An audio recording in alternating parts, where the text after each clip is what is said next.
Welcome students again. This is video number 4 or chapter number 9, mechanical properties of solid. So in the last lecture, in the previous two lectures, we have studied stress and strain, right? So what is stress? Stress क्या होता है? Whenever a deforming force is applied to an object, ठीक है, external force लगा के हम deform करते हैं ऑब्जेक्ट को, तो ऑब्जेक्ट के अंदर अपना ही एक फोर्स बनता है जो उसको वापस जो पोजीशन में था वैसे ही लेके आता है, रिस्टोर कर देता है। तो रिस्टोरिंग फोर्स बनता है जो उसको हम स्ट्रेस बोलते हैं कि स्ट्रेस बनता है ऑब्जेक्ट को, जैसे ही हम फोर्स लगा के खींचेंगे तो उसके अंदर स्ट्रेस बनना स्टार्ट हो जाता है, ठीक है। एंड उसका फॉर्मूला क्या देखा था हमने, stress is equals to force per unit area. Okay, then we have gone through stress, stress हो गया, राइट। स्ट्रेन, स्ट्रेन क्या था? A permanent deformation in a body, है ना। If a body gets deformed, what is strain? Change in dimension upon original dimension gives us strain, कि कितना strain आया है, कितना change हुआ है उसमें। Okay, it is basically nothing but a quantity to calculate a permanent deformation in a body. Okay, now today we are going to study elastic limit. Elastic limit. What is elastic limit? Okay, this is very simple. So elastic object क्या होते हैं ये हमने पढ़ा हुआ है, right. What are elastic objects, ये हमने पढ़ा है। Okay, the object which can regain their original form after the removal of deforming force are called elastic objects, ठीक है। तो उसमें इलास्टिक लिमिट आता है, तो what is that? The maximum stress within which the body regains its original size, है ना। The maximum stress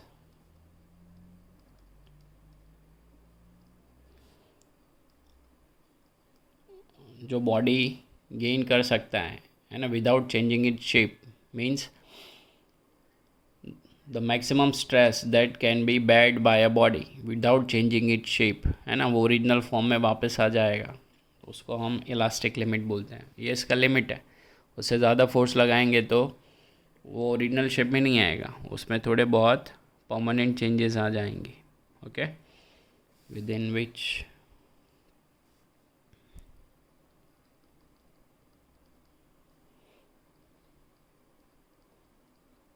which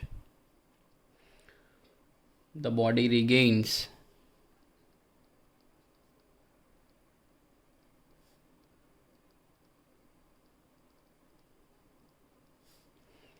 its original size and shape.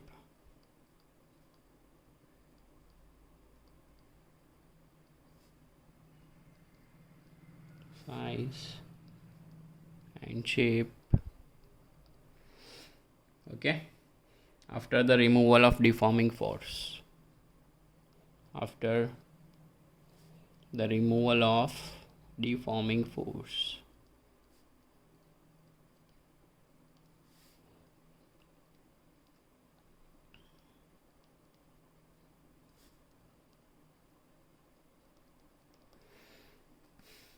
Is called elastic limit.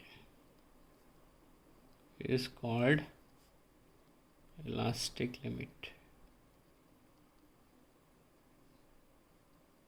ठीक है, इसको हम इलास्टिक लिमिट बोलते हैं। कोई भी बॉडी है ना, जिसको हम फोर्स लगा के खींचते हैं और जैसे ही फोर्स छोड़ेंगे तो वापस अपना ओरिजिनल शेप में आ जाता है, उसकी एक लिमिट होती है ना। अगर बहुत ज़्यादा फोर्स लगाएंगे तो वो ऑब्जेक्ट अपना ओरिजिनल शेप में नहीं आ सकता, तो वो जो लिमिट है जिसके बाद वो ज़्यादा फोर्स लगाने के बाद ओरिजिनल शेप में नहीं आएगा, उसको इलास्टिक लिमिट बोलते हैं। Simple as that, right. If the deforming force exceeds the elastic limit, the body acquires a permanent deformation, है ना। यहाँ पे लिख देते हैं, if the deforming force exceeds the elastic limit, if the deforming force ज़्यादा लगाया तो क्या होगा? Deforming force exceeds the elastic limit,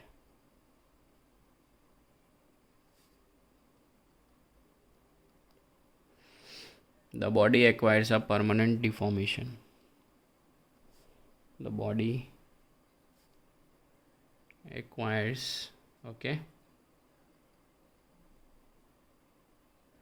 a permanent deformation.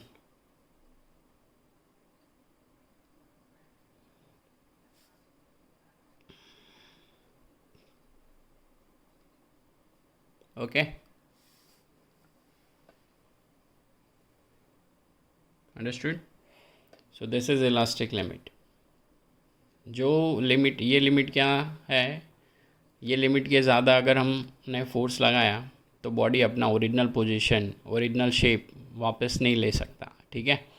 तो वही लिमिट को हम इलास्टिक लिमिट बोलते हैं। ओके, इसके ऊपर से एक साइंटिस्ट है जिन्होंने लॉ बनाया है जिसको हम बोलते हैं हुक्स लॉ, जो इम्पोर्टेंट है हमारे ये चैप्टर के लिए। Hooke's law and modulus of elasticity. Hooke's law, okay, and modulus of elasticity हम इसके बाद टॉपिक में देखेंगे हम। Okay, what is Hooke's law वो हम देख लेते हैं। ओके, ये एक साइंटिस्ट है रॉबर्ट हुक, इंग्लिश फिजिसिस्ट है, उन्होंने ये लॉ बनाया है। ओके, उसके ऊपर से हमने ये लॉ रखा है। इट स्टेट्स दैट, ये क्या बताते हैं हमको, it states that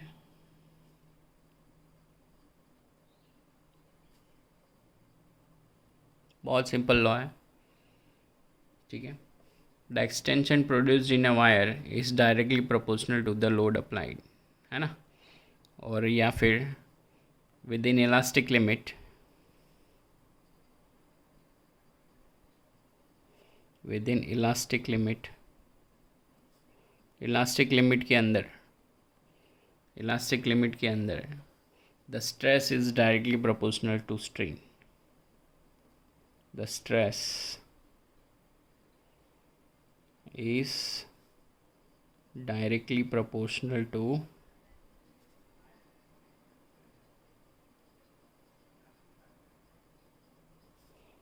strain।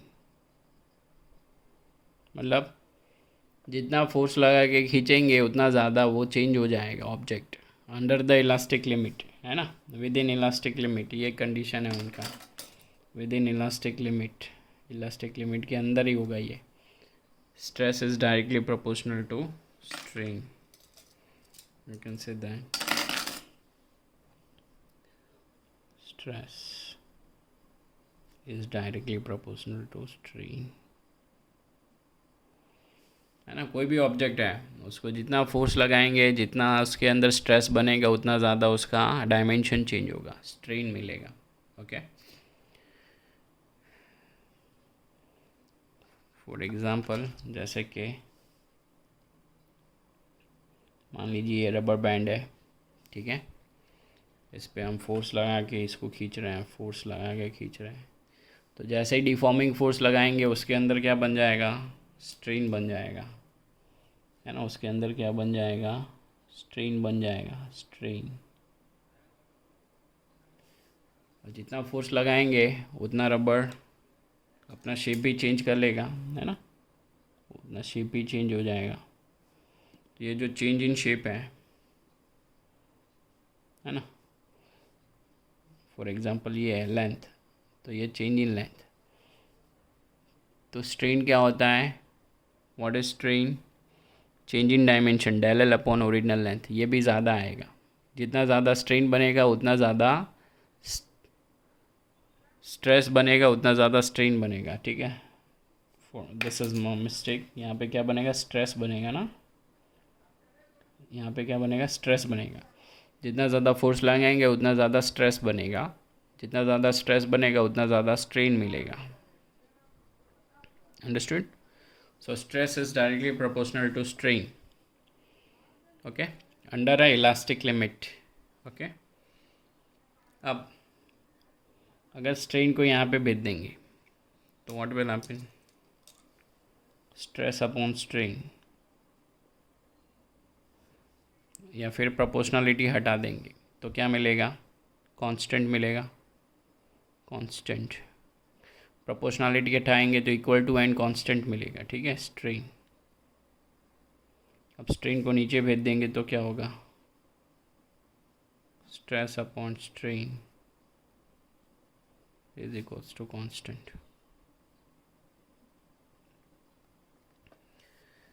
Okay, this constant of proportionality is called modulus of elasticity। ठीक है, ये जो हम अभी आगे पढ़ने वाले हैं वो this constant of proportionality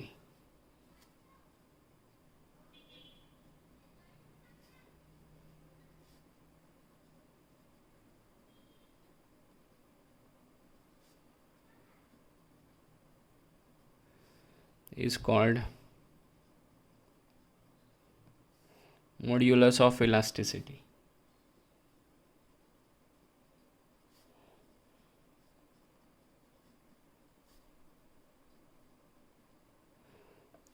ठीक है, और कोफिशिएंट, इसका दूसरा नाम है coefficient of elasticity.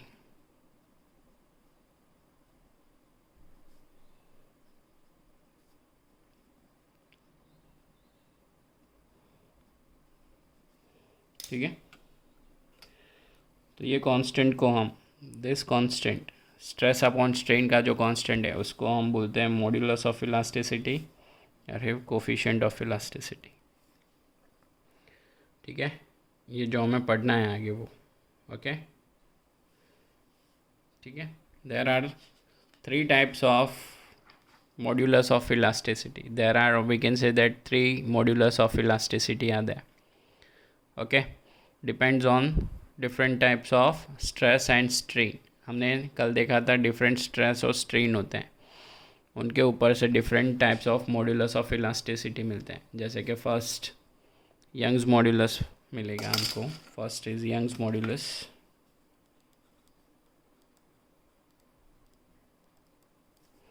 Young's modulus, okay, जिसको हम y से डिनोट करेंगे।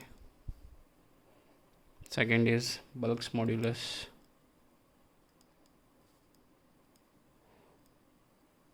तीनों मॉड्यूलस ऑफ इलास्टिसिटी है, तीनों कांस्टेंट है, जिसको हम k से डिनोट करेंगे, ओके, और b से भी।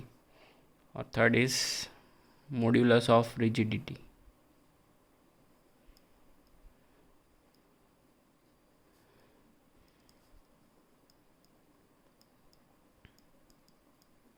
और shear मॉड्यूलस, shear मॉड्यूलस,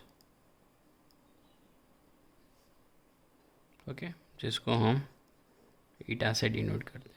ठीक है, ये किसके ऊपर डिपेंड करता है, यंग्स मॉड्यूलस लेंथ पे डिपेंड करता है, मॉड्यूलस ऑफ लेंथ भी बोलते हैं, है ना। नेक्स्ट ये किस पे डिपेंड करता है, वॉल्यूम पे डिपेंड करता है। और ये किस पे डिपेंड करता है, शेप पे डिपेंड करता है। पढ़ेंगे आगे, बताऊंगा मैं आपको। बट इसके पहले स्ट्रेस वर्सेस स्ट्रेन की बात आई है तो एक ग्राफ आता है स्ट्रेस स्ट्रेन कर्व, वो हम पढ़ लेते हैं पहले। ठीक है, स्ट्रेस स्ट्रेन कर्व, कोई भी मटेरियल है उसका स्ट्रेस और स्ट्रेन कर्व हमेशा देखा जाता है ना। फॉर एग्जांपल कि जो मटेरियल हमारे घर के लिए यूज़ होने वाला है, ठीक है, फॉर एग्जांपल स्टील है ना, माइल्ड स्टील है, हार्ड स्टील है, या फिर कोई भी कार बनानी है, बाइसिकल बनानी है, बाइक बनानी है, एरोप्लेन बनाना है, तो ये सब में मेटल्स यूज़ होते हैं, तो उसका स्ट्रेस वर्सेस स्ट्रेन कर्व भी हमेशा देखा जाता है ना। कोई भी मटेरियल सॉलिड है उसमें देख के ही पता चलता है कि ये कितना स्ट्रेस ले सकता है, ओके, कम स्ट्रेस ले सकता है, ज़्यादा स्ट्रेस ले सकता है, ये सब हम ये ग्राफ से डिफ़ाइन करते हैं। So this graph is very very important. कोई भी मैन्युफैक्चरिंग के लिए जो मटेरियल लिया जाता है, भले ही वो सिंपल प्लास्टिक की चेयर हो हमारे लिए, बट उसका जो मटेरियल है उसका स्ट्रेस स्ट्रेन कर्व देखा जाता है पहले। ठीक है, so this is very very important topic and one of the favourite to okay, ये कई बार पूछा भी गया है, पूछा भी जा सकता है। तो स्ट्रेस स्ट्रेन कर्व पहले हम देख लेंगे। Stress strain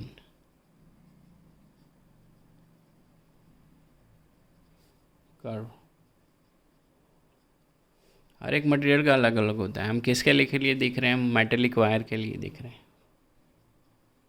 for a metallic wire. एक मेटल का वायर लेंगे, उसका स्टडी करेंगे, स्ट्रेस स्ट्रेन कर्व उसका हम स्टडी करने वाले हैं। Okay,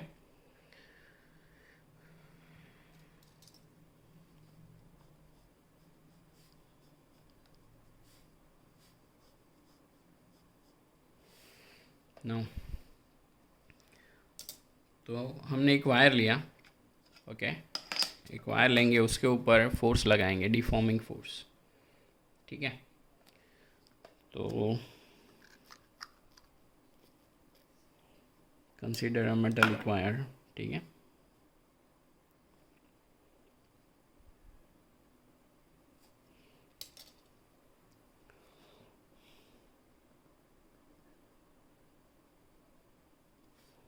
consider a metallic wire. This is a metallic wire.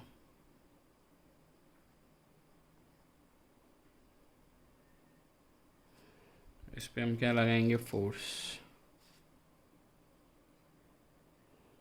Deforming force. तो फोर्स लगा के ऑब्जर्व करेंगे। फोर्स लगाएंगे तो इसमें क्या बन जाएगा? स्ट्रेस बन जाएगा। स्ट्रेस बनने की वजह से इसमें क्या आएगा? इसको हम नीचे खींच रहे हैं तो इसका लेंथ चेंज होगा, स्ट्रेन आएगा। क्या आएगा? स्ट्रेन। ओके, तो स्ट्रेस कितना लगा रहे हैं और स्ट्रेन कितना मिल रहा है, ये सब हम कैलकुलेट करके ग्राफ बनाते हैं, जिसको हम बोलते हैं stress versus strain curve. Okay, तो ये ग्राफ हमको बहुत इम्पोर्टेंट है हमारे लिए। डे टू डे लाइफ में जितना भी मटेरियल्स यूज़ करते हैं यहाँ पे ना, प्रोडक्ट्स यूज़ करते हैं, वो सब का जो मटेरियल है उसका स्ट्रेस स्ट्रेन कर्व मिलता है हमको। ठीक है,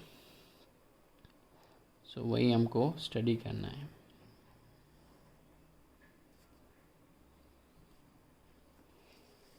ओके, तो एक साइड लेंगे हम स्ट्रेन, यहाँ पे स्ट्रेन लेंगे और यहाँ पे स्ट्रेस शो करेंगे। तो ये हमारा ओरिजिन। ओके, तो स्टार्टिंग में हमने जब ये फोर्स लगाया तो तो स्ट्रेस बढ़ेगा। जैसे जैसे स्ट्रेस बढ़ रहा था, स्ट्रेन भी वैसे वैसे ज़्यादा बढ़ रहा था, है ना। तो अंडर द इलास्टिक लिमिट, है ना, हमने पढ़ा है कि stress is directly proportional to strain. तो जब तक इलास्टिक लिमिट था तब तक जैसा जैसे स्ट्रेस बढ़ेगा वैसा वैसा स्ट्रेन भी बढ़ेगा। तो हमने देखा, तो हमारा ग्राफ हमको कैसे मिल रहा था? लीनियर, है ना, सीधा मिल रहा था। ओके,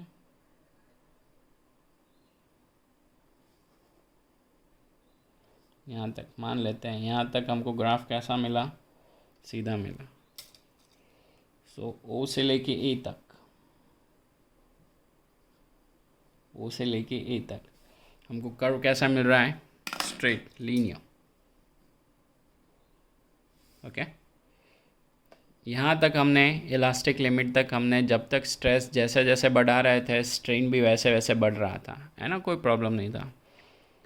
अब ये पॉइंट के बाद हमने जैसे ही और स्ट्रेस बढ़ाया, जैसे ही थोड़ा स्ट्रेस बढ़ाते हैं, है ना, we have increase the stress slightly, तो this curve has slightly changed from a, it shows somewhat different behaviour, है ना, ए से बी की तरफ मुड़ जाता है ये। इट शोज अ कर्व, ठीक है, it shows a curve. But यहाँ से यहाँ तक जब हम बी तक हमने जब स्ट्रेस लगाया है, अब जब हम इस स्ट्रेस को छोड़ देंगे, हमने फोर्स लगाना छोड़ दिया, तो ये मटेरियल वापस अपने पोजीशन तक आ जाता था, है ना। अपने वापस पोजीशन तक आ जाता। ओरिजिनल फॉर्म मतलब यहाँ से अगर हम फोर्स लगाना छोड़ देंगे तो ये वापस यहाँ तक आ जाएगा। तो जैसा ओरिजिनल शेप था वहाँ तक आ जाता था, बी तक, है ना। बी तक हमने जब स्ट्रेस लगाया तब तक। अब बी से ज़्यादा हम थोड़ा भी स्ट्रेस देते हैं, बी से ज़्यादा थोड़ा ही स्ट्रेस बढ़ाएंगे तो उसमें स्ट्रेन बहुत ज़्यादा बढ़ने लगता है, स्ट्रेन बढ़ने लगता है ना। आप देखेंगे कि कर्व कैसा है, ऑलमोस्ट फ्लैट हो गया। तो ये पॉइंट सी तक हमने जब स्ट्रेस लगाया और ज़्यादा फोर्स लगाया, है ना, और ज़्यादा फोर्स लगाया तो मतलब और ज़्यादा स्ट्रेन बढ़ेगा या स्ट्रेस बढ़ेगा तो और ज़्यादा स्ट्रेन बढ़ेगा। तो थोड़ा ही फोर्स लगाने से बहुत ज़्यादा स्ट्रेन बढ़ रहा था। अब हमने जब इसको छोड़ दिया तो अब हमने देखा कि ये वापस अपना ओरिजिनल पोजीशन पे नहीं आया, इसमें थोड़ा परमानेंट डिफॉर्मेशन आ गया, यहाँ तक आया। तो हम बोल सकते हैं कि इसमें परमानेंट डिफॉर्मेशन आ जाता है, परमानेंट स्ट्रेन आ जाता है। ठीक है, क्या आ जाता है? Permanent strain. तो परमानेंट स्ट्रेन यहाँ तक आ जाएगा, तो हमने वो मार्क कर लिया पॉइंट को। ठीक है, पॉइंट सी को मार्क कर लेंगे। It gives us a permanent strain यहाँ पे। Okay, this which is nothing but less than 1%। उसका शेप 1%, लेस देन 1% जितना शेप चेंज होगा ये पॉइंट पे। तो बी क्या हो गया हमारा? बी तक हम जब स्ट्रेस दे रहे थे, बी तक जब हम स्ट्रेस दे रहे थे तो हमारा ऑब्जेक्ट वापस ओरिजिनल पोजीशन पे आ जाता था, है ना। जैसे ही फोर्स लगाना छोड़ देंगे तो ऑब्जेक्ट में पूरा स्ट्रेस ज़ीरो हो जाता था। स्ट्रेस ज़ीरो हो जाएगा तो स्ट्रेन भी ज़ीरो हो जाएगा। ठीक है, बट अगर हम थोड़ा और ज़्यादा फोर्स लगाएंगे और ज़्यादा स्ट्रेस लगाएंगे और बाद में छोड़ देंगे, पॉइंट सी पे छोड़ देंगे, तो स्ट्रेस अगर हम ज़ीरो कर देंगे, फोर्स लगाना छोड़ देंगे, फिर भी उसमें थोड़ा परमानेंट डैमेज आ जाएगा। There will be a permanent strain. Okay, so we can say that B is our elastic limit. What is B? B पे क्या है हमारा? इलास्टिक लिमिट है। ठीक है, उससे ज़्यादा अगर हम स्ट्रेस देंगे, उससे ज़्यादा स्ट्रेस देंगे तो स्ट्रेन परमानेंट हो जाएगा। Okay, are you getting or not?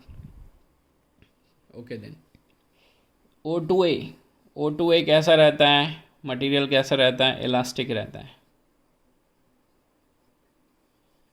O से A तक इलास्टिक है। बी हमारा लिमिट आ गया, उससे ज़्यादा फोर्स लगाएंगे तो उसमें परमानेंट डिफॉर्मेशन हो जाएगा। परमानेंट डिफॉर्मेशन हो गया ना, इतना परमानेंट डिफॉर्मेशन आ गया ये। ओके, अब और ज़्यादा फोर्स लगाएंगे तो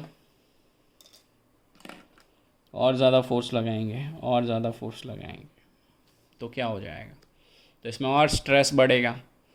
तो स्ट्रेस हम और थोड़ा बढ़ाएंगे तो हमने देखा कि ये जो कर्व है वो बढ़ेगा बढ़ेगा बढ़ेगा बढ़ेगा, ऐसे करके एक पॉइंट आ जाएगा डी। ये पॉइंट के बाद और फोर्स लगा रहा है और फोर्स लगा रहा है और फोर्स लगा रहा है तो स्ट्रेस थोड़ा ही बढ़ेगा तो भी देखो स्ट्रेन बहुत ज़्यादा बढ़ने लगा, बहुत ज़्यादा। थोड़ा ही स्ट्रेस बढ़ेगा फिर भी स्ट्रेन ज़्यादा बढ़ने लगा। इतना ज़्यादा स्ट्रेन बढ़ जाएगा कि हमारा मटेरियल ब्रेक हो जाएगा। तो यहाँ पे हमारा मटेरियल ब्रेक हो जाता है, जिसको हम बोलते हैं फ्रैक्चर पॉइंट। क्या बोलते हैं? फ्रैक्चर पॉइंट आ गया, यहाँ पे हमारा मटेरियल फ्रैक्चर हो जाएगा। ठीक है, okay. So this is what stress and strain curve जो हमें हर एक मटेरियल का मिलता है। ये हमको ये बताता है कि उसका इलास्टिक लिमिट कितना है, उससे ज़्यादा स्ट्रेस लगाएंगे तो परमानेंट डिफॉर्मेशन कितना हो सकता है, और उससे ज़्यादा स्ट्रेस देंगे तो कहाँ तक वो स्ट्रेस मेंटेन कर पाता है, उसके बाद वो ब्रेक हो जाएगा, है ना, टूट जाएगा मटेरियल। इसको और ज़्यादा फोर्स लगा के खींचोगे तो ये टूट जाएगा। तो वह पॉइंट को हम फ्रैक्चर पॉइंट बोलते हैं, right. So this is something that we have to describe. Okay, first so कैसे डिस्क्राइब करेंगे हम?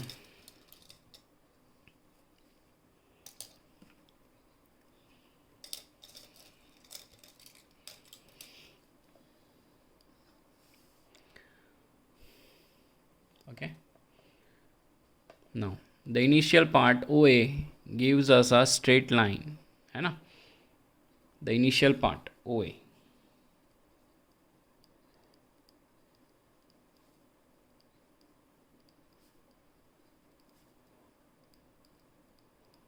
gives us straight line.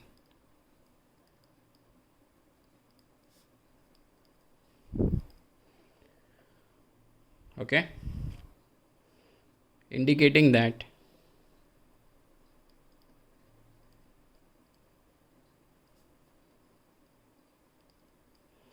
stress is directly proportional to strain.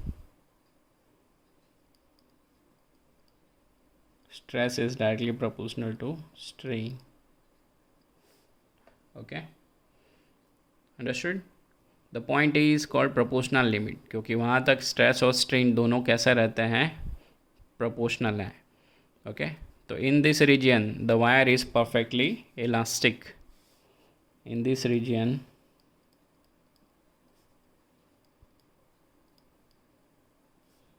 Wire is elastic, elastic जैसा है. Now second,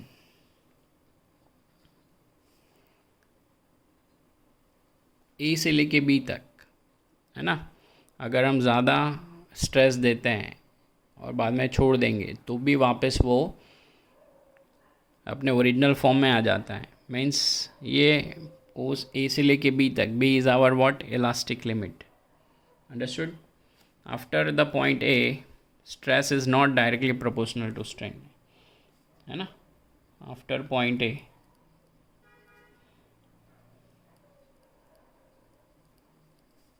stress और strain directly proportional नहीं है.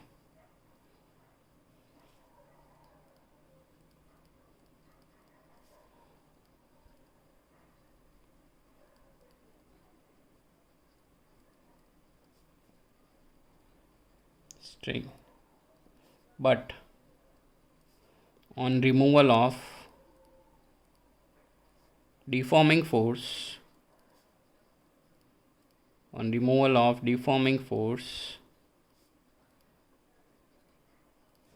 wire regains its original shape.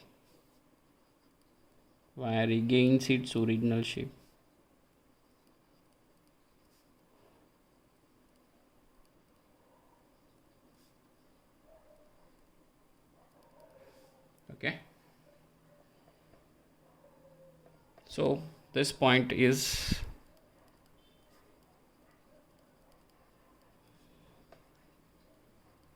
elastic limit of wire. This point is elastic limit of wire. ठीक है, इसको yield point भी बोलते हैं, है ना. elastic limit और yield point.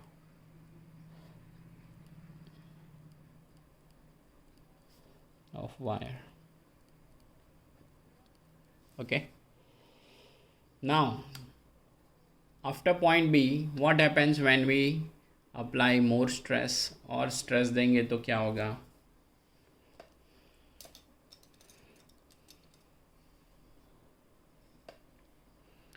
Beyond point B, strain increases more rapidly than stress.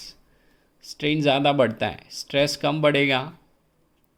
Stress कम बढ़ेगा फिर भी स्ट्रेन बहुत ज़्यादा बढ़ेगा. Beyond point B strain increases more rapidly than stress. Strain increases more rapidly, जल्दी बढ़ता है. किससे, स्ट्रेस से, है ना. स्ट्रेस कम बढ़ेगा, देखो बी और सी में बहुत कम डिफरेंस है. स्ट्रेस कम बढ़ेगा, है ना, तो भी स्ट्रेन बहुत ज़्यादा बढ़ जाता है. स्ट्रेन बहुत ज़्यादा बढ़ जाता है. ठीक है, okay. And after point C the material is said to have acquired a permanent deformation. Okay,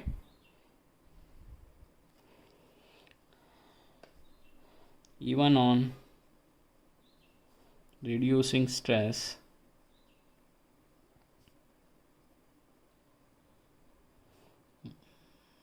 material does not regain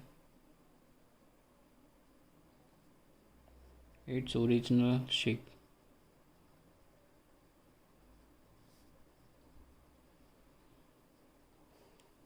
ठीक है, material does not regain its original shape. Okay,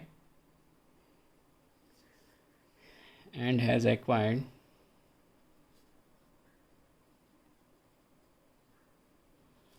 permanent deformation.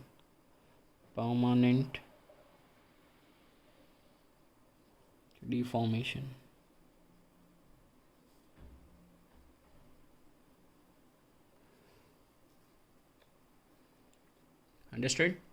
There is a permanent deformation. ये permanent deformation हो जाएगा. Okay. Now, if the load is increased beyond C,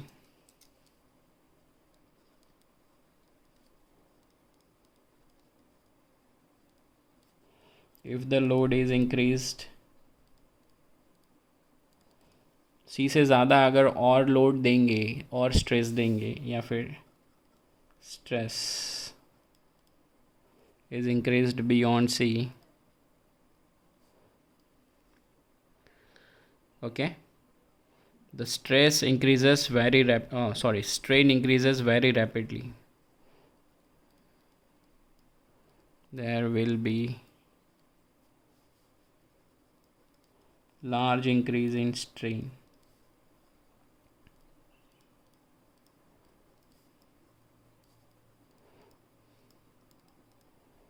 And at point D, material breaks.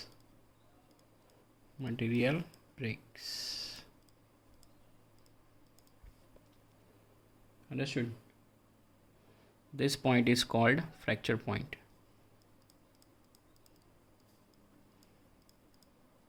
This point is called fracture point.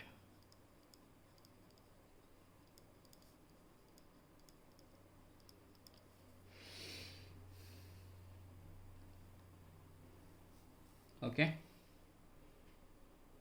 understood? This region from B to D is also called as plastic region.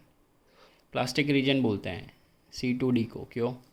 क्योंकि यहाँ पे material अपना shape permanent shape change कर लेगा, है ना, वापस जैसा था वैसा नहीं होगा.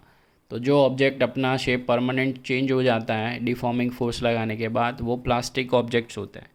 तो ये रीजन को हम प्लास्टिक रीजन भी बोल सकते हैं, है ना. This region is called as plastic region. Okay, understood? Now there are different shapes of this curve for different types of materials. ठीक है, डिफरेंट मटेरियल हैं तो डिफरेंट शेप्स आते हैं. जैसे कि डक्टाइल मटेरियल है ना. डक्टाइल मटेरियल जैसे कि copper, silver, iron, aluminium. First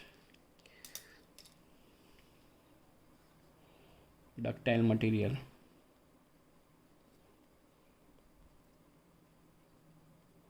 जैसे कि copper, silver, iron, copper,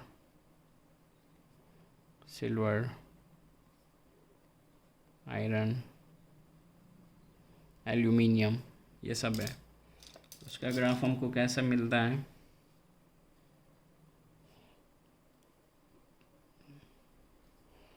okay, this is stress, this is strain. उसका ग्राफ कैसा मिलेगा हमको?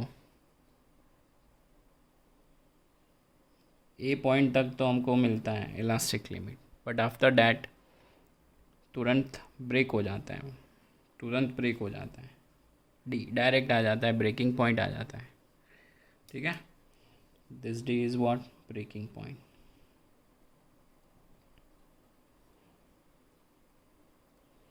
ठीक है, तो कॉपर, सिल्वर, आयरन, एल्यूमिनियम ये तुरंत ब्रेक हो जाते हैं, है ना, इसके लिए हम उसको क्या बोलते हैं, डक्टाइल मटेरियल बोलते हैं. Okay, now second type of material, for example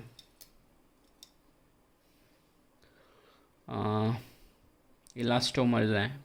okay, elastomers you must have heard about it, right. Elastomer मतलब जिसका इलास्टिक स्ट्रेंथ बहुत अच्छा होता है. ठीक है, तो वो जल्दी ब्रेक नहीं होते. ठीक है, उनका ब्रेकिंग पॉइंट जल्दी आता नहीं है. देन मेलेबल मटेरियल्स भी होते हैं, है ना. मेलेबल्स मीन्स जो अपना शेप इजीली चेंज कर सकते हैं, है ना. किस में, वायर में या फिर शीट्स में. तो थिन शीट्स इजीली हम उसको बना सकते हैं. उसका ग्राफ बता देता हूँ मैं आपको. मेलेबल मटेरियल्स जैसे कि गोल्ड हो गया, सिल्वर हो गया, लीड हो गया, जो थिन शीट्स में कन्वर्ट हो सकते हैं. थिन शीट्स, ठीक है.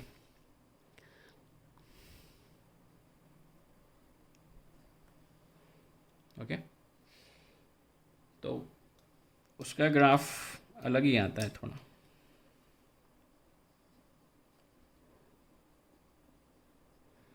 ठीक है, यहाँ पे आ गया स्ट्रेस, यहाँ पे आ गया स्ट्रेन. तो इसका ग्राफ कैसा बनता है, ये यहाँ तक इलास्टिक लिमिट रहेगा, बाद में ऐसा आ जाता है ये. ठीक है, यहाँ पे ऐसा. सो डिफरेंट मटेरियल के डिफरेंट ग्राफ होते हैं, डिफरेंट एप्लीकेशंस के ऊपर डिपेंड करता है कैसा है कैसा नहीं. Okay, so this is stress strain curve. It is an important part. Okay, so make sure you study it properly. Okay, so यहाँ पे हम एंड करते हैं. Bye, take care.